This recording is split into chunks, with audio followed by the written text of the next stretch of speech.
Gene and John COMAROFF, Law and Disorder in Postcolony. Are postcolony haunted more by criminal violence than are other nation-states? In this paper, Gene and John COMAROFF argue that the question is misplaced. The predicament of postcolonies arises from their place in a world order dominated by new modes of governance, new sorts of empire, new species of health, an order that criminalizes poverty and race, and entraps the South in relation of corruption. But there is another side to all this. Postcolonies may display endemic disorder, but they also often fetishize the law, its ways and means. In probing the coincidence of disorder and legality, this essay suggests that postcolonies foreshadow a global future under construction. Keywords: lawfare, disorder, crime, postcoloniality, neoliberalism. In recent years, the depictions of postcolonial nations have congealed into a terrifying epic of lawlessness and violence, adding a brutal edge to older European archetypes of underdevelopment, abjection, and ethnic strife. Child bandits in Africa, drug lords in the Andes, intellectual piracy in China, and fraud in India add up to a picture of politics and economics run grotesquely amok, to a nightmare of dissipated government, of law profaned, of the routine resort to violence as means of production, a nightmare also in which the line between the political and the criminal disappears entirely. In Africa, this is captured in well-worn metaphors of malfeasance. Kleptocratic is now an accepted adjective of state, so much so that in 1995 an official French report claimed that ruling regimes and organized crime were dissolving into one another, and that both had become excessively violent. Gone genial accounts of a politics of a belly. A more sinister sense of criminalization has come to characterize the latest epoch in the history of the global South, which raises a problem, a presumption, and a paradox. In that order: first, the problem. Are postcolonies in Africa, Asia, Europe, or Latin America haunted by more unregulated violence, uncivil graft, and uncontrolled terror that are other 21st century nation states? Are they sinking ever more deeply into disorder? Is there something distinctive about the kinds of criminality, coercion, and corruption characteristics of them? Does the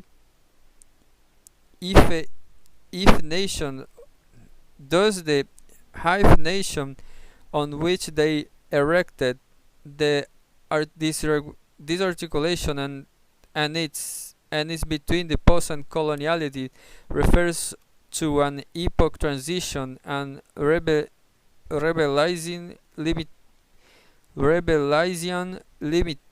liminality? Are postcolonies living examples of Marx's famous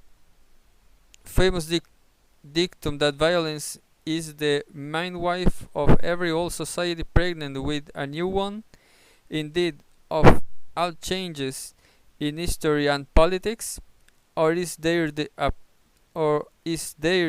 a permanent condition, a long durée unfolding, in which the modernist states put it in place with decolonization can no longer hold in the face of the privatization of almost everything? of gathering lawlessness of creeping anarchy? The reflex answer to all these questions, alike from critical scholars, conservative public intellectuals, and popular media, which is where the presumptions comes in, is yes. Yes, postcolonies are excessively, distinctively disorderly. Yes, they are sinking ever further into chaos. Yes, this thus seems to be a chronic state of being. The violence of is taken to be well self-evident. Not enough heed is paid to the possibility that something deeper may be at issue here, something inherent in the unfolding conjecture everywhere of violence, sovereignty, illegality, also in the ways in which the idiom of criminality and a metaphysics of disorder have impinged on the social imagination, coloring apprehensions of identity and exclusion, as well as the means and ends of governance.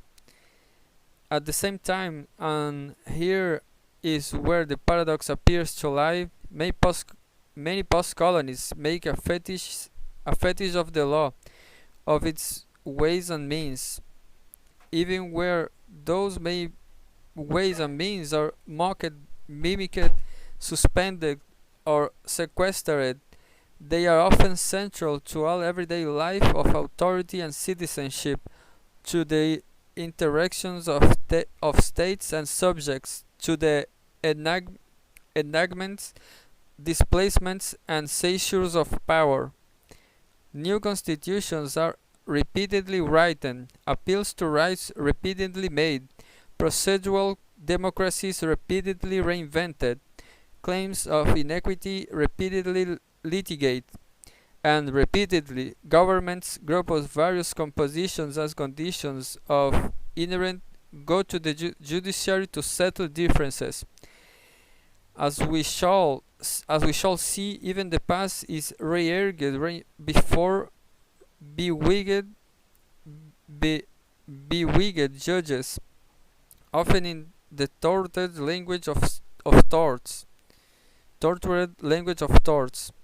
All this in spite of the fact that more and more rulers show themselves ready to suspend the law in the name of emergency of exception, to ignore its sovereignty, to franchise it out, or to bend it to their will.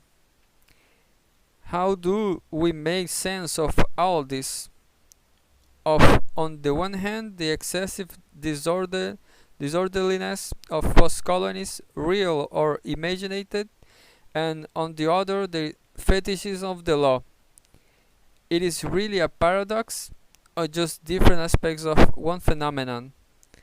What, in these respects, may we draw from Walter Benjamin's thesis, recently reworked by Derrida and Agamben, that violence and the law, the lethal and the legal, constitute one another?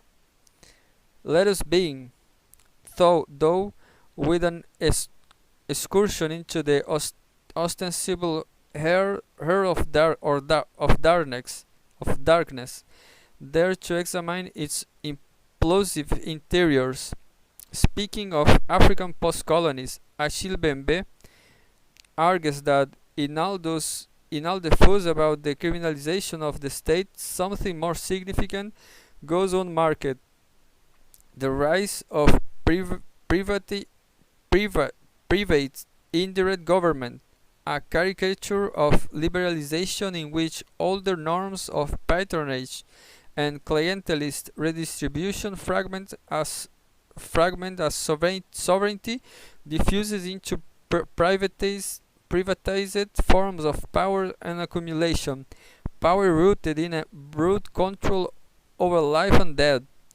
This shift has been accompanied by a change in the manner in which Africa is linked to the global order. The continent, Membe claims, has not too much been marginalized and entangled in a parallel patria economic of international scale. There are many analogues elsewhere in the former Soviet Union, where state-centered corruption has given way to a free of all, making crime a major industry. Also in Latin America, where epidemic lawlessness is said to have accompanied by democratic wave, linking local to transitional crime networks and turning poor urban barriers into battlefields. Democratic Brazil, says Shaper Hughes, has the profile of a nation at war.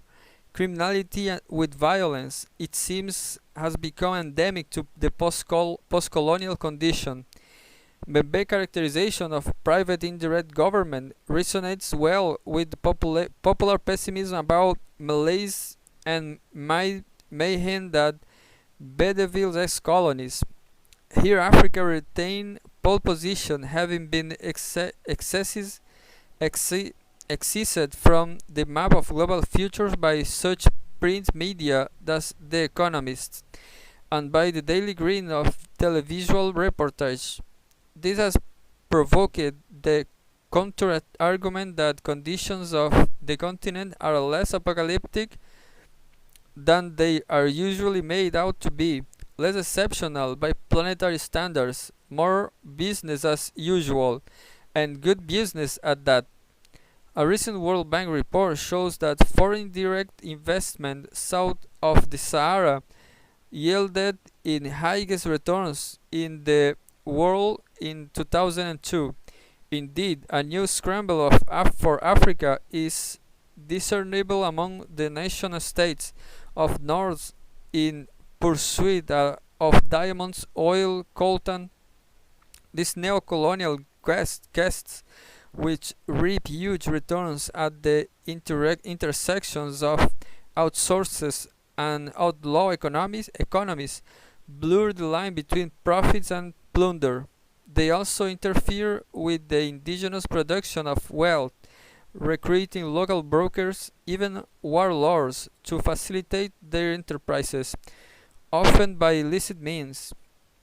At this very moment, investigators are looking into allegations that several international companies, including Halliburton, pay hefty bribes to secure the contracts for a massive natural gas plant in West Africa, all of which renders murky the geographies of criminal violence that configures the post-colonial world. Lawlessness often turns out to be a complex North-South collaboration. Liberalization and democracy, the Washington imposed panaceas for most problems in our brave new world, have hardly reduced that lawlessness. To the contrary, not only have those denied the spoils of privatization tended to resort to more overtly militant techniques to survive or to profit. Many ruling regimes have ceded their monopoly over coercion to private contractors, who plunder and enforce at their behest. In some African, Asian, and Latin American contexts, banditry shades into low-level warfare as a mode of accumulating wealth and early gains, yielding new catastrophe of disorder. Post-national terrains on which space of privilege are linked by slender corridors that stretch across zones of strife, uncertainty, and minimal governance. Here, the reach of the state is uneven, and the landscape a palimpsest of contest sovereignties, a complex choreography of police and paramilitaries, private and community enforcement, gangs and vigilance, highwaymen and outlaw armies. Here, too, no means of communication is authoritative. Dark humors, flash signs of inchoate dark danger lurking beneath the banal surface of things. Danger may be real, made danger made real by sudden graphic assaults on persons and poverty. What is more, capricious violence often sediments into dis- distressingly predictable patterns of wounding. Thus, in thus, thus in it is thus it is that rape in South Africa, the killing of homeless youth in Brazil, sectarian slaughter in Sri Lanka, assert a savage sovereignties. Yet zones of the regulations are also spaces of the opportunity, inventiveness, unrestrained profiteering, unrestrained profiteering.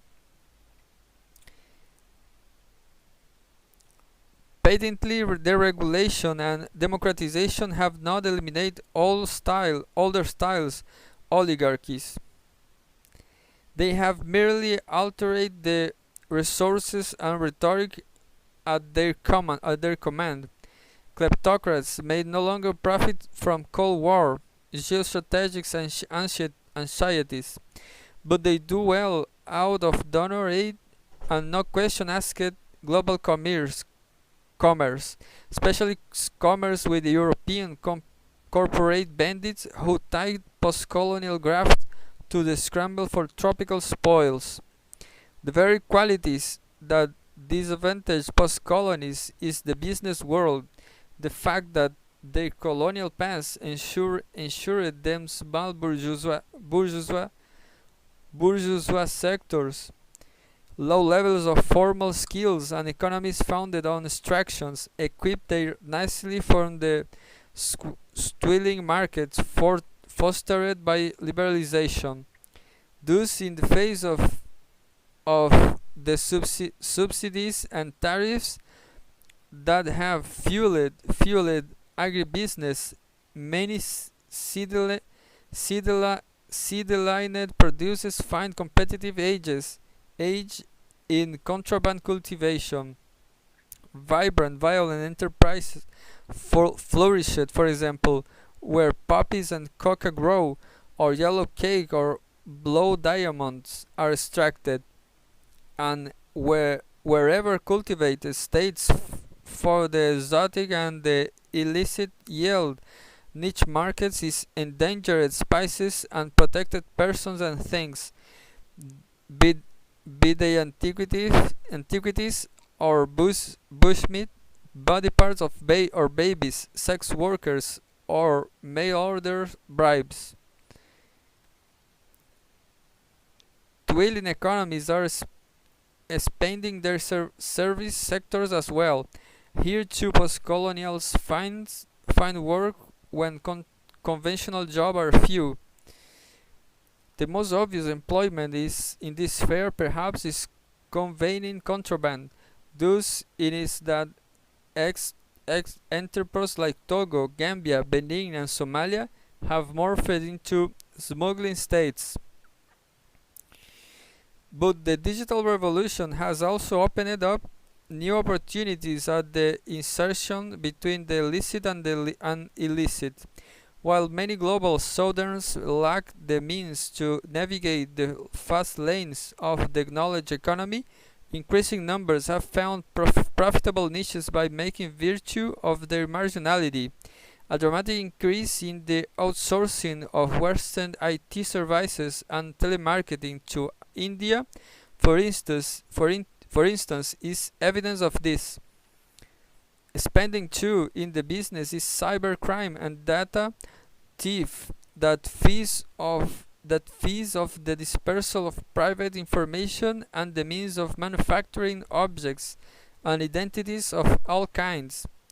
Hence the factories that have sprung up in Asia alongside sweep shops to supply sparingly colored credit cards to those who perpetrate what is aptly named plastic fraud across the planet.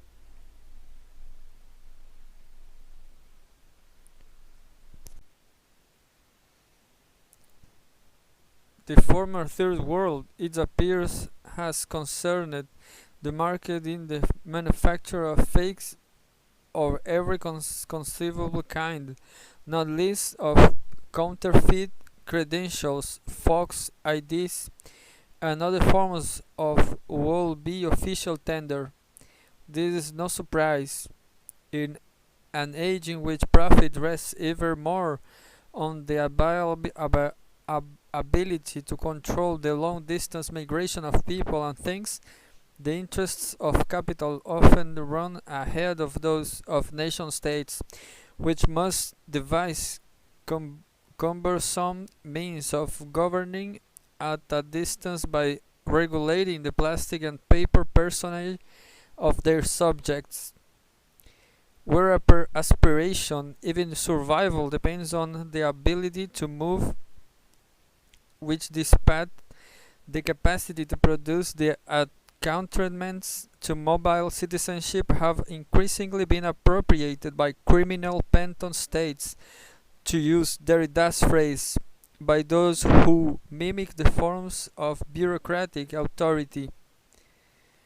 Hence, the huge industry that has involved in the fabrication of fake credentials, from marriage and divorce certificates through passports and university degrees to personal biographies and archives. It is an industry astonishingly astonishingly in step with social convention and latest technologies of authentication. An industry so fast growing that, by some counts, a third of all currency now in circulation is fake. The more general point it is that postcolonies have come to be associated sui generis with a counterfeit modernity, with the semiosis of fictitious documents, fake objects, and purloined intellectual property. Mimesis, legitimate and otherwise, has always been projected onto Europe's others, of course, mankind marking the distance between civilization and its imitators. But times are changing. In the post-colonial era, copies declare independence and circulate on their own account. The electronic revolution has dispersed the means of mechanical reproduction and of access to Western proprietary goods. Brazen replicas sold at huge discount expose at a core constant in the culture of Euro-modern capitalism, that it signifies can be fixed by state fiat, that is editions can be limited, that is knowledge can be copyrighted as unique. Branding as an assertion of monopoly over the circulation of particular forms of value invites cloning. This because something of the cage of the authentic article is congealed in the copy. P. Benjamin, the mass production of aura does not imply its extinguished uniqueness and worth.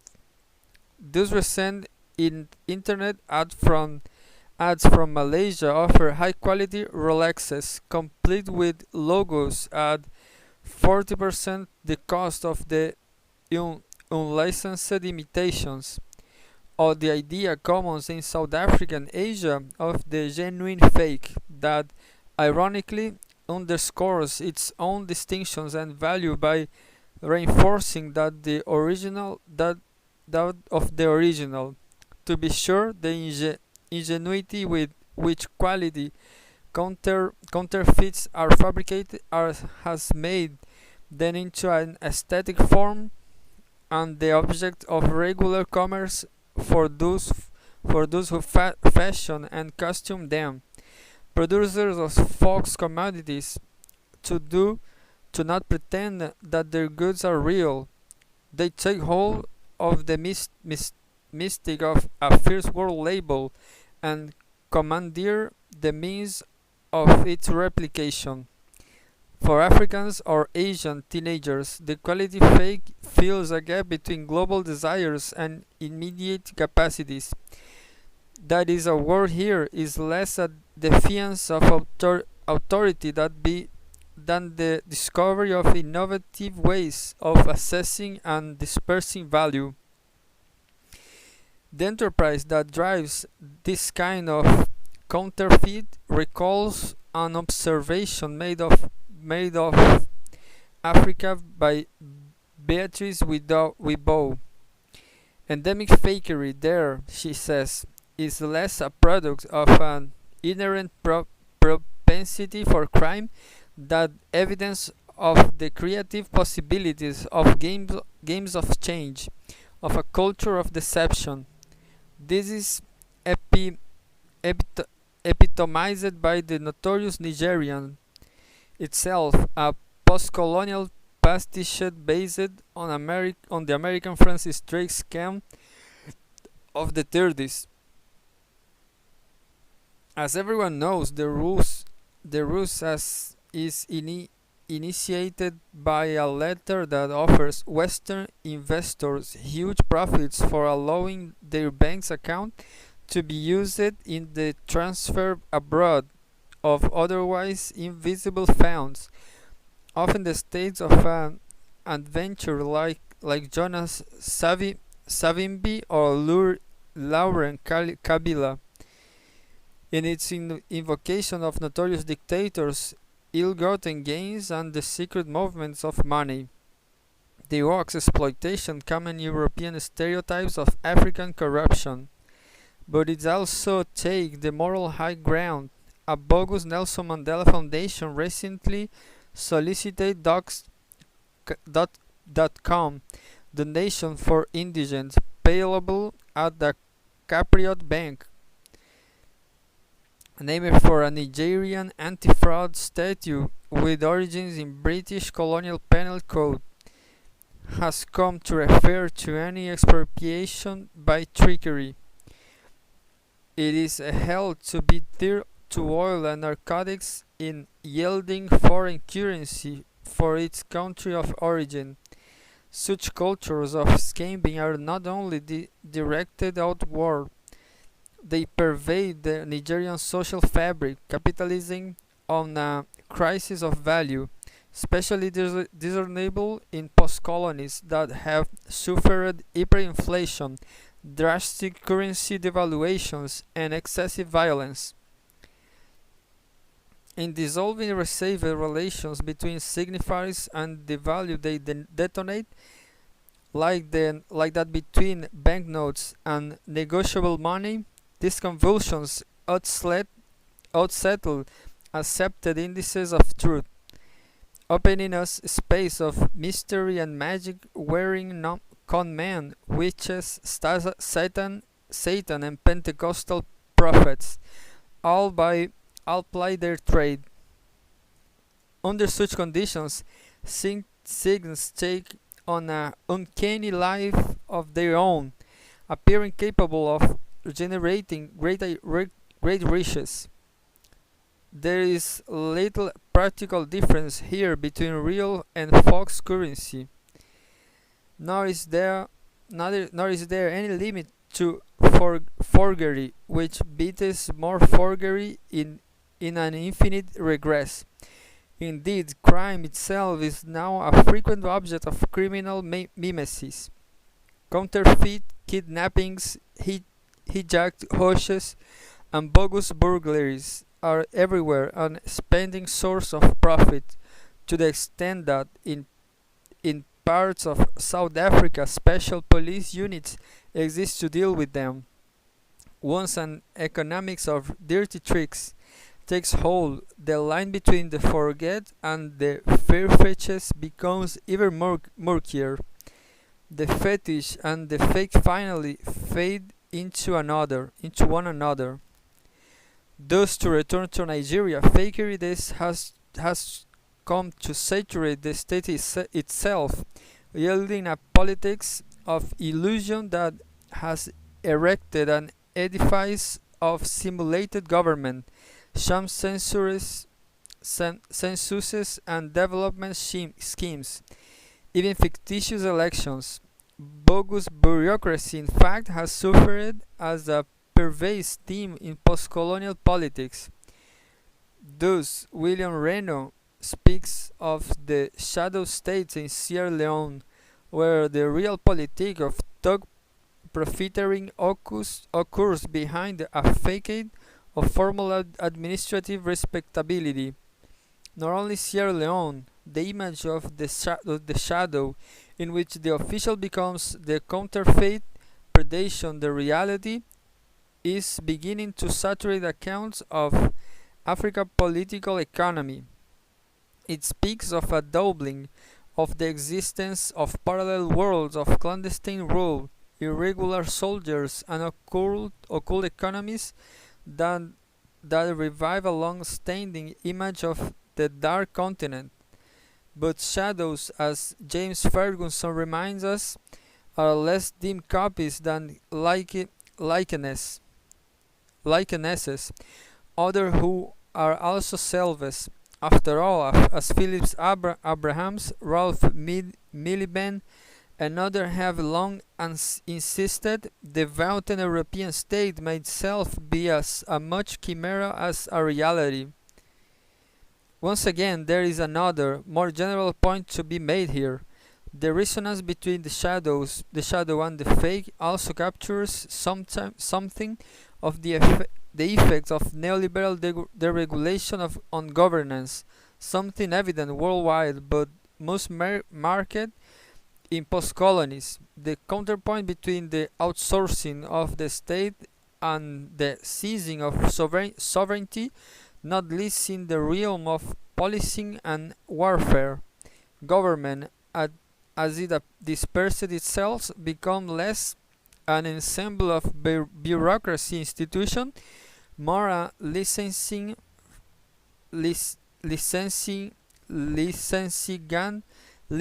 and franchising authority, which in turn offers fresh opportunities at all levels for capitalizing both on the assets of the states and its imprimatur. In South Africa, Africa, and Latin America, these practices are often disarmingly explicit. Police and customs personnel, especially where their pay is unreliable, frequently take part in modes of extraction in which the insignias of republic positions are used to raise rent. Reports of cops who turn checkpoints into private toll booths are legion. A party of expatriates traveling in Cameroon in 2002 encountered 47 roadblocks in 500 kilometers. Revenues are also routinely raised by impersonating the state, by putting on fox uniform, or, as we have seen, faking the production of official tender of one kind or another. This readiness to exploit the interstices between front and backstage realities and to seize budgets of authority may be symptomatic of the tendency under market liberalization everywhere to blur the lines separating licit from illicit business. The pressure to profit has powered highly complex articulation of formal and informal production. In the murky world of outsourcing, the informal shades into the illicit, whether it be in hiring undocumented workers, greasing palms, or moving contraband. This reinforces our earlier point about the dangerous liaisons between North and South, ab- about the ways in which respectable metropolitans trade gains by deflecting the risks and moral gain of outlaw commerce south and of the border. Postcolonial enterprise may be more or less shady and brutal, but it is integral to the workings of the global scheme of things. This was underscored by a recent Gallup International survey, which disclosed a sharp rise in effort of multinational corporations to secure valuable contracts, especially in defense and construction, by paying off officials in emerging economies. Western media disingenuously call this payment informal startups, import costs, and and the like and the like. The Gallup Bribe Prayers Index was commissioned by 15 states to counter a study undertaken for Transparency International that had targeted bribe takers, not bribe givers, and had proved the prevalence of corruption in developing countries. Gallup found that the major sources of things graft were Russia, China, France, and US, Japan, and Italy. 6 members of the G8 alliance committed to kickstarting prosperity in Africa by boosting trade and uprooting malpractice, but kicks back negative kickstarts. Their proceeds tends to end up in the north, further draining resources from the resource poor. The symbiosis revealed by Gallup between over-the-cover deals, bribe givers, and bribe takers involves chains of transactions that diffuse accountability, blurring the lines of the legal as they cross social, national, and ethical frontiers. It is tempting to see in all this a neocolonial map linking northern profit, probity, and security to southern poverty, plunder, and risk. The geography is not so simple, however. For one thing, the boundary between north and south is intricate and in the extreme. For another, the likes of Brazil, South Africa, and India have substantial formal economies whose workings reach deep into the north. But even more to the present point, while neoliberalism may have intensified the imbrication of organized crime, violence, and corruption into the social moral fabric of post-colonies, these policies are not lawless in any simple sense. Per contra, we shall show in some detail, their politics and popular cultures, even their outlaw cultures, are infused with the spirit of the law, a spirit as much the product of the moment as is new wave criminality. Note in this respect the impact of Nigeria on the heroic explosion of a elusive bandit, Lawrence Anini, nicknamed the Law. So worried did the government become, accusing Anini of being the threat to order and the state, that the president strengthened enforcement agencies to ensure public safety, but it was less public to put at risk by Anini than the sovereign authority of the regime. Both the anxiety and the fascination with this Robin Hood figure point to a very general preoccupation in post-colonies with the law, that with the citizen as legal subject, a preoccupation growing in proportion to the rise of private indirect government, an endemic culture of illegality. That preoccupation has come to feature prominently in popular discourses. as governance disperses itself, and as monopolies over coercion fragment crime and policing provide a rich per repertoire of idioms and allegories with which to address imaginatively the nature of sovereignty and social order.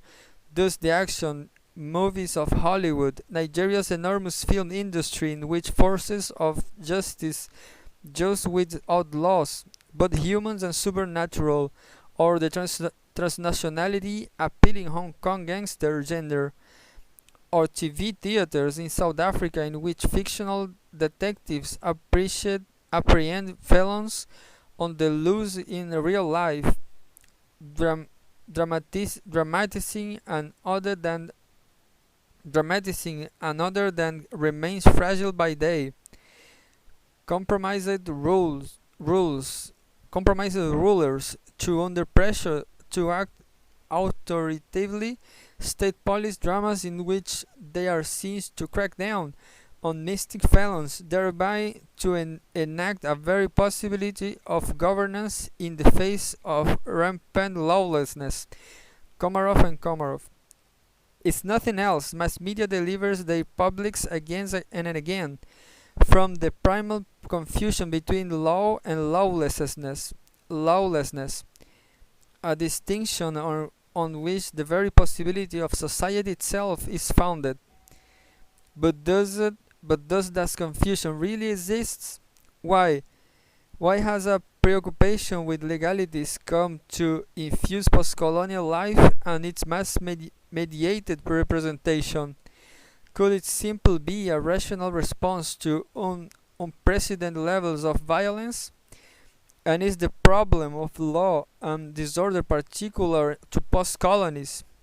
Most importantly, how might that problem be related to the rise of a neoliberalism that, in restructuring relations among governance, production, the market, violence, seems to have abated criminal economies everywhere? In order to address this clutch of questions, let us turn to the fetishism of the law itself.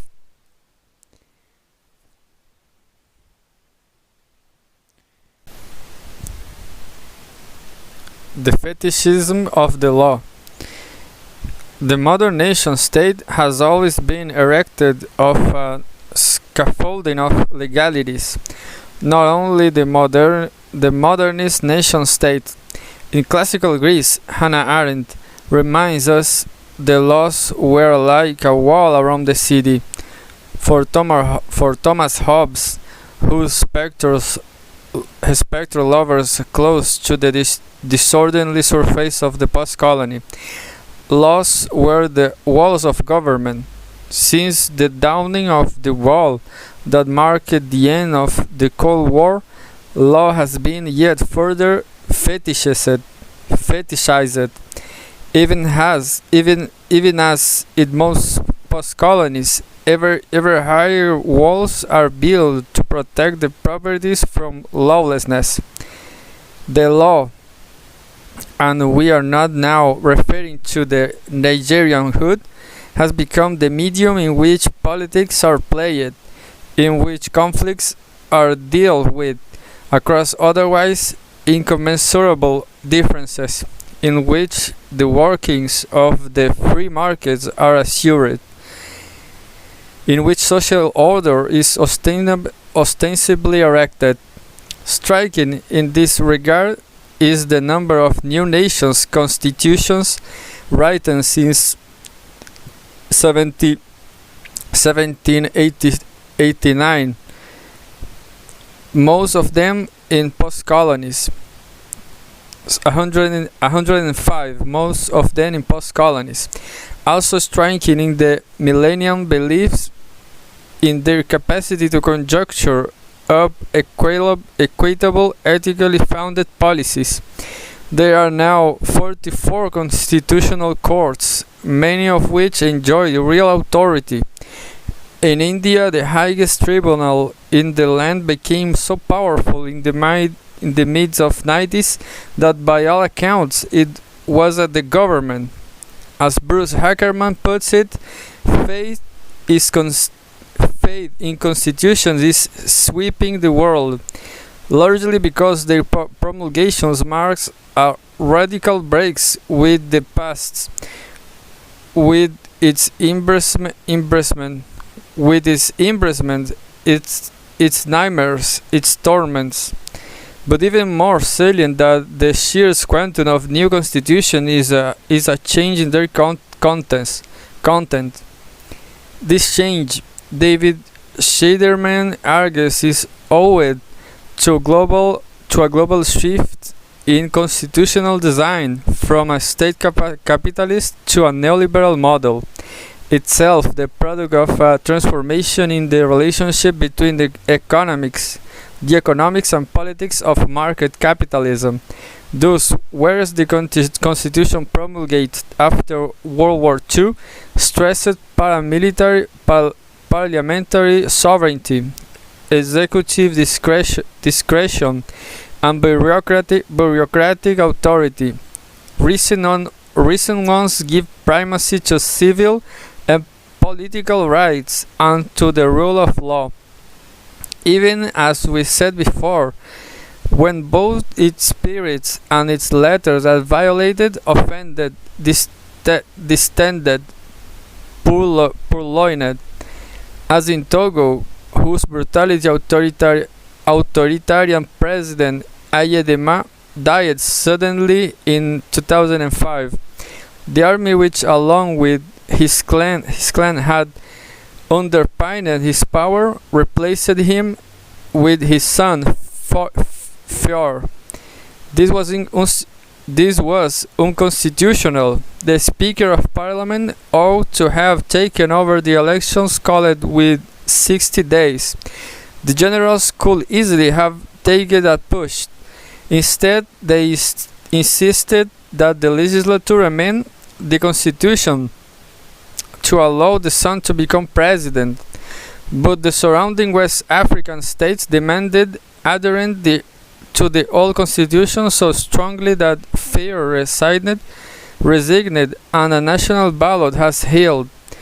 Not surprisingly, fear won and was sworn by in May 25. Togo governed by an extended family firm, military strong arm, and a strangely refracted conception of the spirit of law, continues to clothe itself in constitutionality. The Togo story is telling not just because there are many others like it, but also because by comparison to other post-colonist theaters, Africa is commonly said to not be committed to constitutionalism. Even as 36 African nations have enacted new constitutions since 1989. But there is more to the fetishism of the law than an enchanted faith in those constitutions.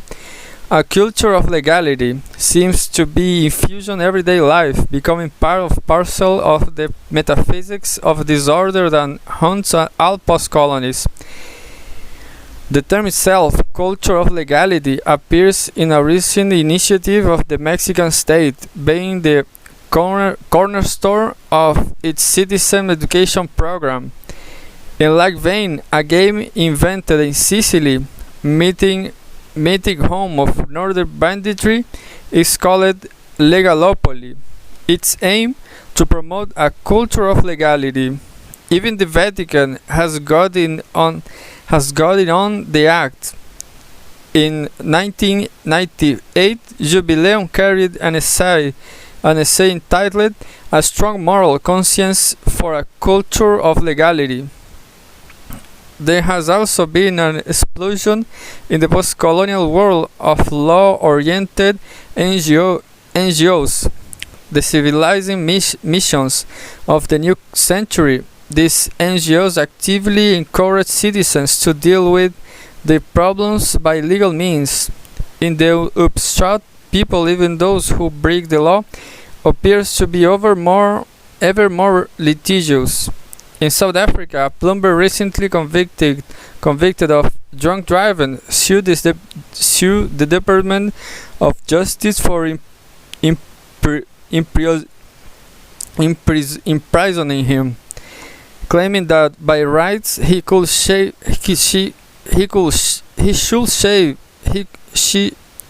should have been put in a rehabilitation program.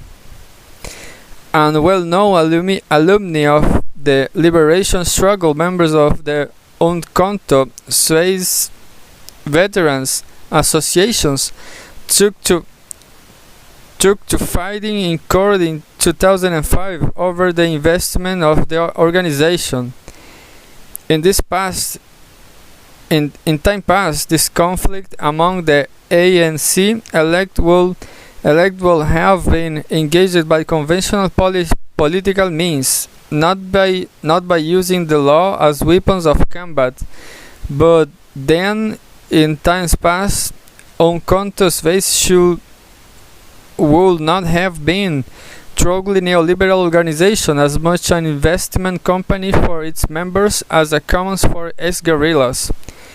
The global impacts of legal NGOs is such that it is not unusual nowadays to hear the Euro language of jurisprudence in the Amazon of Aboriginal Australia, or among the homeless of Mumbai, Madagascar, Cape Town, and Trench Town. Many post-colonies, in some, are saturated with self-imaginings grounded in the law, even in places in which trafficking outside it is as common as trafficking with it. But it is not just interest, identities, rights, and injuries that have become saturated with legality. Politics itself is migrating to the courts. Conflicts once joined in parliament by means of street protests, media campaigns, strikes, boycotts, and blockades, tend more and more to find their way to the judiciary. Class struggles are metamorphosing into class actions. People drawn together by material predicament, culture, race, sexual preference, residence, faith, and habits of consumption become legal persons as their common complaints turn them into plaintiffs with common identities, and citizens, subjects, governments, and corporations litigate against one another in an ever-mutating kaleidoscope, often at the interactions of tort law, human rights law, and the criminal law. For example, in 1986, after the bottle disaster, the Indian government, having pasted legalizations to make itself the sole guardian of the legal interests of its citizens, sued Union Carbide, only to see the victims initiate their own actions in 1999. Apart from all else, to take back control of their case. Even democracy has been judicialized. In the Argentinian election of 2002, the bench was asked to decide hundreds of disputes, and even to set the date of the ballot. By such pathways, not to the ordinary political processes become part of the dialectic of law and disorder. For their part, states they find themselves having to defend against public actions for unprecedented sort of things, against unprecedented kinds of plaintiff. The legal struggles between the South African government and AIDS sufferers is legend, of course, but there are also thousands of other cases of equal moment, like that of the government of Brazil, which in 2000 has found guilty by its own high court and ordered to pay the damage damage for the dead and suffering of Paraná Indians. A year earlier, Nicaragua has held to account by the Inter-American Court for violating the territory of Tingui Indians by illicitly granting a timber concession to a Korean company. Suits of this sort are frequently supported by advocacy groups under the Lilliput strategy, orchestrated by the World Social Forum, which is dedicated to combat neoliberalism. In this bottom-up strategy, the law connects political means to political ends, and times it is directed as capital itself. Thus, in 2002, Plus Petrol has sued by the Interacting Association for Development of the Peruvian Amazon. It had to clean up and compensate for an oil spill in the Marañón River. At times, the law is directed against unexpected sites of power. 16,000 graduates of Indian schools recently filed suit in Canada against the Anglican, Presbyterian, and Roman Catholic churches, alleging physical, sexual, and cultural abuse. All of those cases won, but many fails. Thus, the Ogoni lost a claim against Shell for its complicity with Nigerian and killing those opposed to its presence. The law often comes down on the side of a bandit capital, especially when it dons the mask of respectable business. To be sure, corporations make good use of the courts to create a deregulated environment conducive to their workings.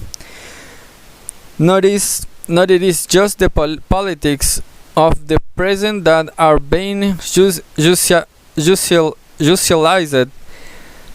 As we said earlier, the past too is being fought out in the courts. Britain, for example, is currently being sued for acts of atrocity in its African empire, for having killed local leaders, unlawfully alienated territory from one African people to another, and so on. By this means, is colonialism itself rendered criminal.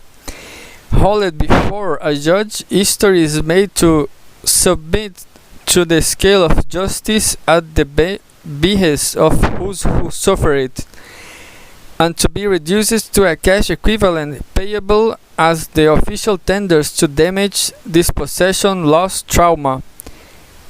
What imperialism is being indirected for, above all, is commission of lawfare, the use of its own penal codes, its administrative procedures, its cases of emergency, its charters and mandates and warrants to discipline its subjects by means of violence made legible and legal by its own sovereign world, also to commit its own ever so civilized form of kleptocracy. Lawfare, the resort to legal instrument through violence inherent in the law, to commit acts of political coercion, even erasure, is equally marked in post-colonies. As a species of political displacement, it becomes most visible when those who serve the state conjure with legalities to act against its citizens. Most infamous recently in Zimbabwe, where the Mugabe regime was consistently passed laws to justify the coercive silence of its critics. Operation Murambatsvina, drive out trash, which has forced political opponents out of urban areas under the banner of slum clearance. has recently taken his practice to unprecedented depths. Muramvatsvina says the government is merely an application of the law of the land to raise dangerous illegal structures. Lawfare may be limited or it may reduce people to bare life. In Zimbabwe, it has mutated into a necropolitics with a rising body count, but it always seeks to launder visceral power and is in a watch of legitimacy, and it is deployed to strengthen the sinews of state or enlarge the capillaries of capital. Hence Benjamin's thesis that the law originates in violence and lives by violent means, that the legal and the little animate of another. Of course, in 1919, Benjamin could not have envisaged the possibility that lawfare might also be a weapon of the weak, turning authority back or on itself by commissioning courts to make claims for resources, recognition, voice, integrity, sovereignty. But this still does not lay to rest the key questions. Why the fetishism of legalities? What are its implications for the play of law and disorder in post-colony? And are post-colonies different in this aspect from other nation-states? The answer to the first question looks obvious. The term of law wool seems to arise directly out of growing anxieties about lawlessness, but this does not explain the displacement of the political into legal or the turn to the courts to resolve an even greater range of wrongs. The fetishism in short runs deeper than purely and concerned with crime. It has to do with the every constitution of the political policy, post-colonial politic. Late modernist nationhood is undergoing an epochal move away from the ideal of cultural homogeneity, a nervous, often sociopathic, xenophobic shift toward heterogeneity. The rise of neoliberalism, with its impacts of population flows on the dispersion of cultural practices, on geographies of production and accumulation, has heightened this especially in former colonies, which were erected from the fears on difference. And difference beget moral law. Why? Because with growing heterodoxy, legal instruments appear to offer a means of commensuration, COMAROFF and COMAROFF, a repertoire of standardized terms and practices that permit the negotiation of values, beliefs, ideals, and interests across otherwise intransitive lines of cleavage. Hence, the flight into a constitutionalism that explicitly embraces heterogeneity in highly individualistic, universalistic bills of rights, even where states are paying less and less of the bills. Hence the effort to make human rights into an ever more global, ever more authoritative discourse. But there is something else at work too. A well-recognized corollary of the neoliberalism terms recall that being the outsourcing by states of many of the conventional operations of governance, including those like health services, policing, and the conduct of war, integral to the management of life itself. Bureaucracies do retain some of their old functions, of course, but most 21st century governments have reduced their administrative reach, entrusting ever more to the market and delegating ever more responsibility to citizens as individuals, as volunteers, as classes of actors, social or legal. Under this condition, especially where the threat of disorder seems imminent, civil law presents itself as a more or less effective weapon of the weak, the strong, and the everyone in between, which in turn exacerbates the sort of lawfare. The court has become a utopic site to which human agency may turn for a medium in which to pursue its ends. This once again is particularly so in post-colonies, where bureaucracies and bourgeoisies were not elaborate to begin with, and in which heterogeneity had to be negotiated from the start. Put all this together, and the fetishism of the law seems overdetermined,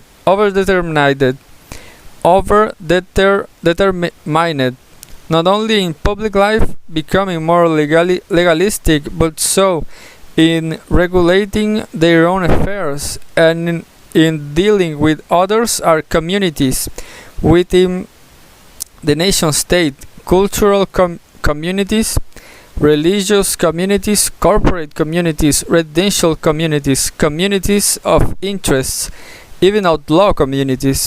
Everything, it seems, exists here in the shadows of the law, which also makes it unsurprising that a culture of legality should saturate not just civil order but also its criminal undersides. Take another example from South Africa, where organized crime appropriates, recommissions, and counterfeits the means and the ends of both states and the market.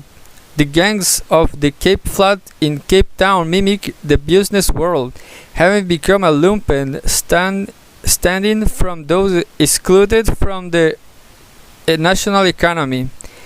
For their tax-paying clients, those gangs take on the positive functions of government, not least security provision. Illicit corporations of this sort across the post-colonies world often have shadow judicial personnel and convene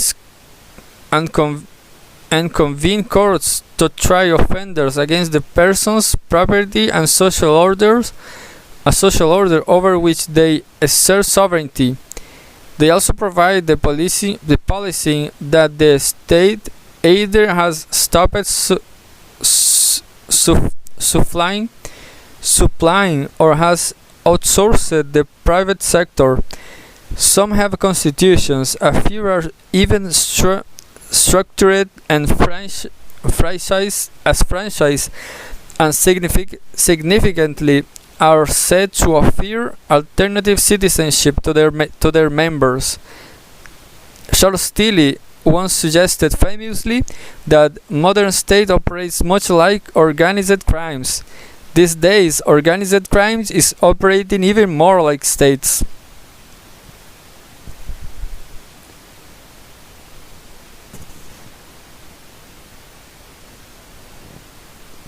Self-evidently, the counterfeiting of a culture of legality by the criminal underworld fits the dialectic of law and disorder.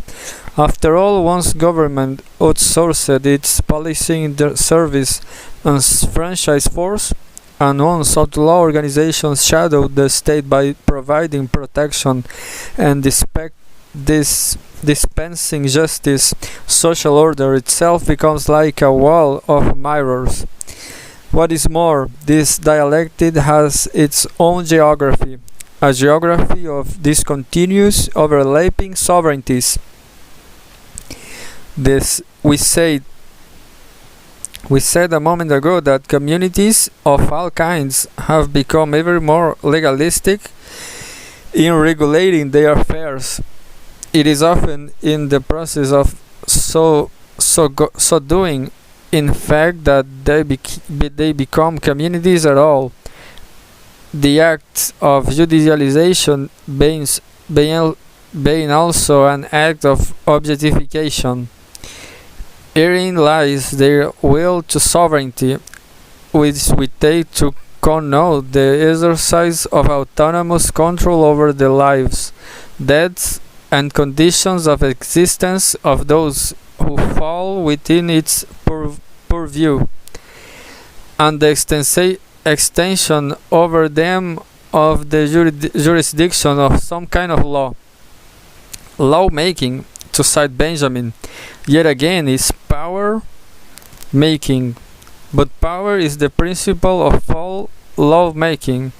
In sum, to transform itself into sovereign authority, power demands an architecture of legalities of their simulacra.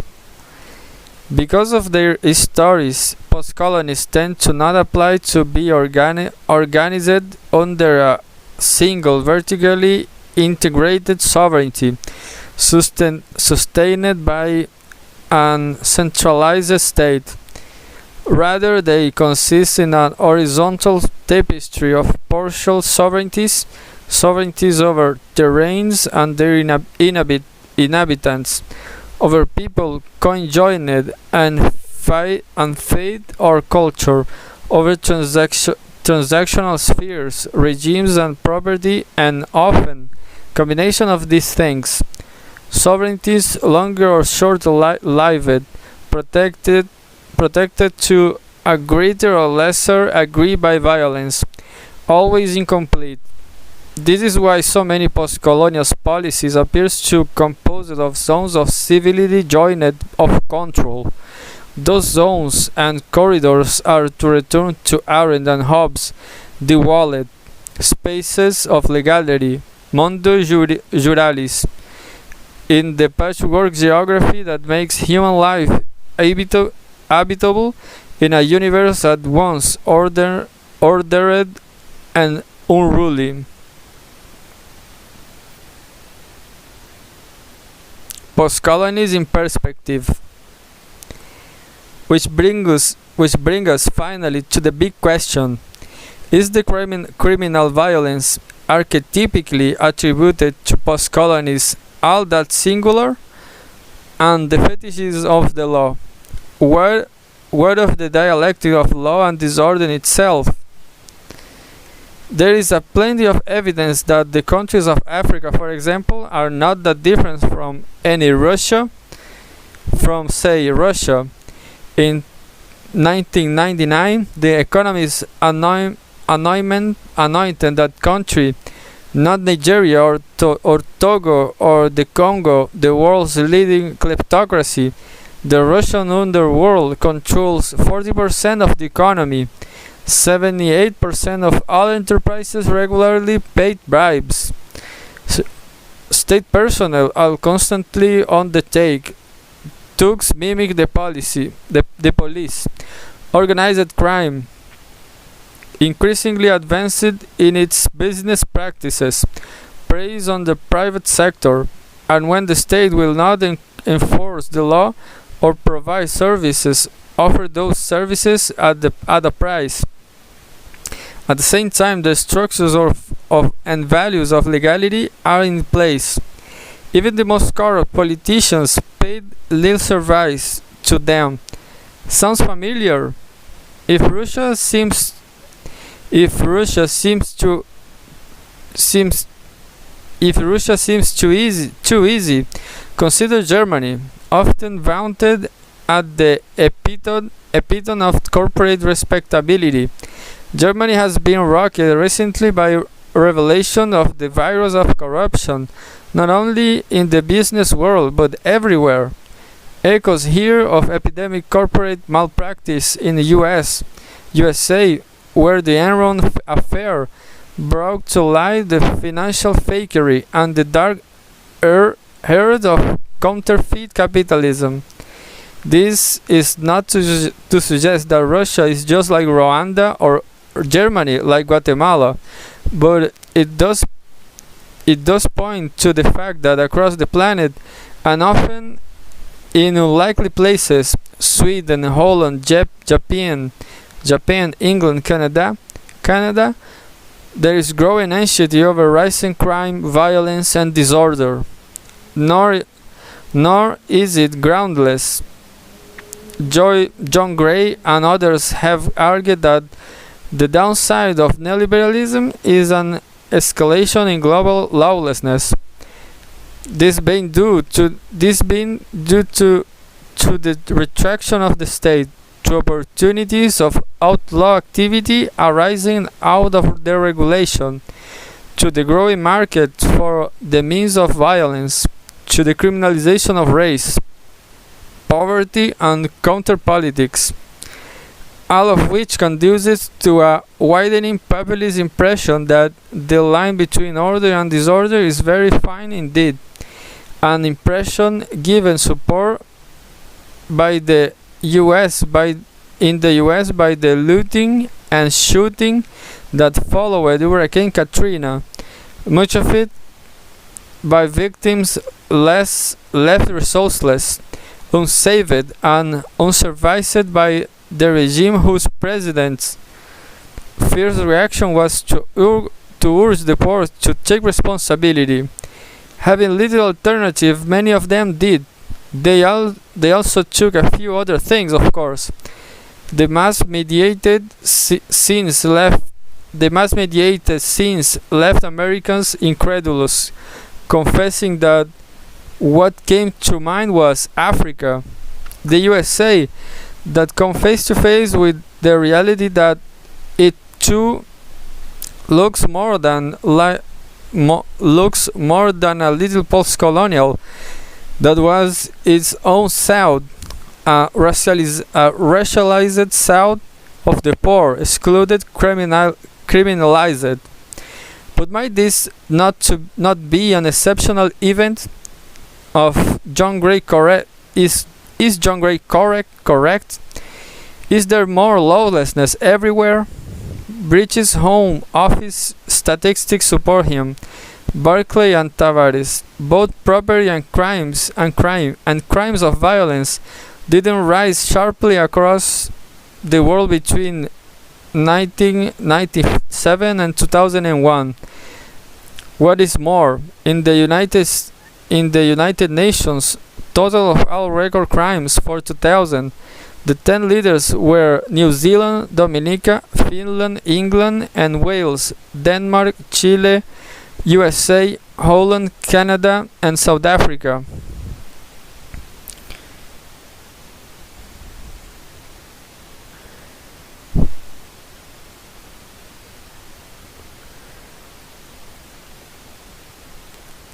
While such counts have to be specially read, 7 of the most crime-ridden reporting countries are not post-colonies.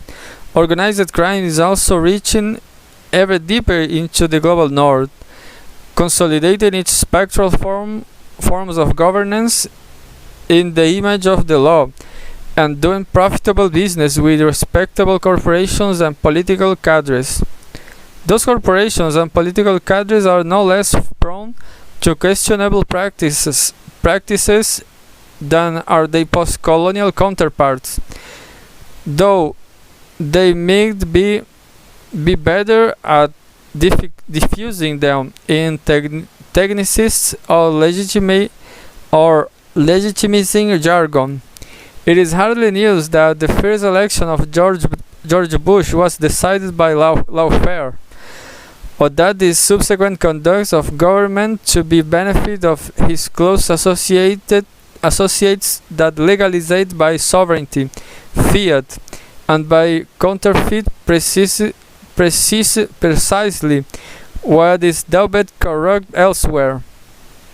Thus is expectations compounded of deception and extraction.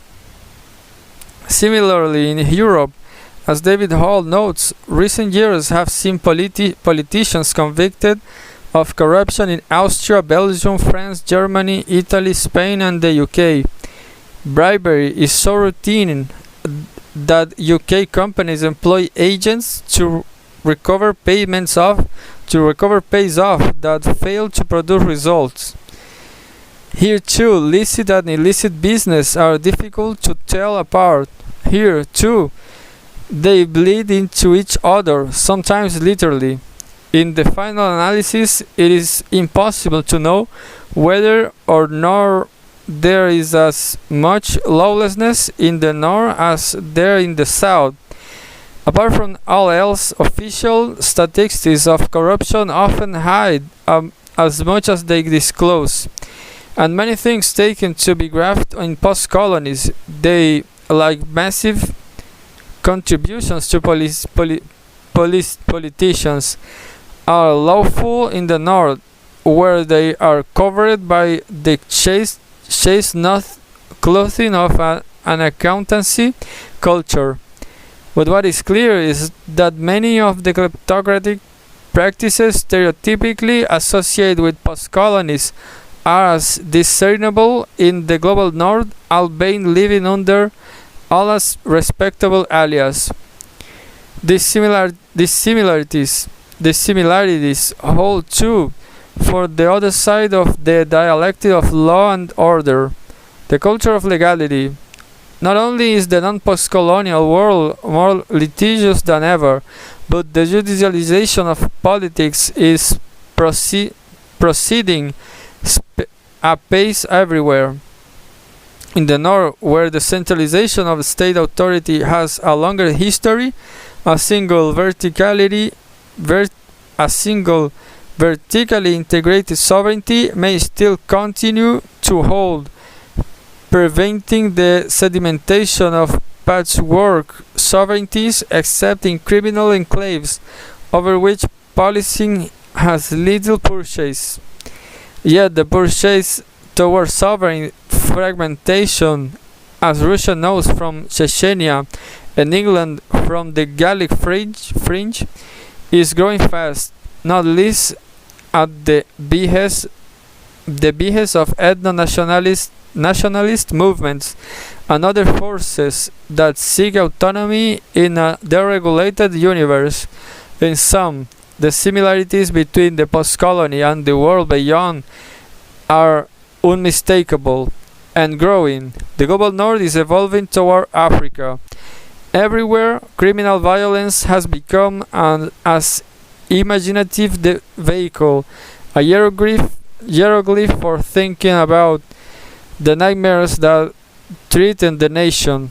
And everywhere the scourge of disorder displaces attention away from the material and social effects of neoliberalism, blaming in darkness undersides of the evils of the underworld.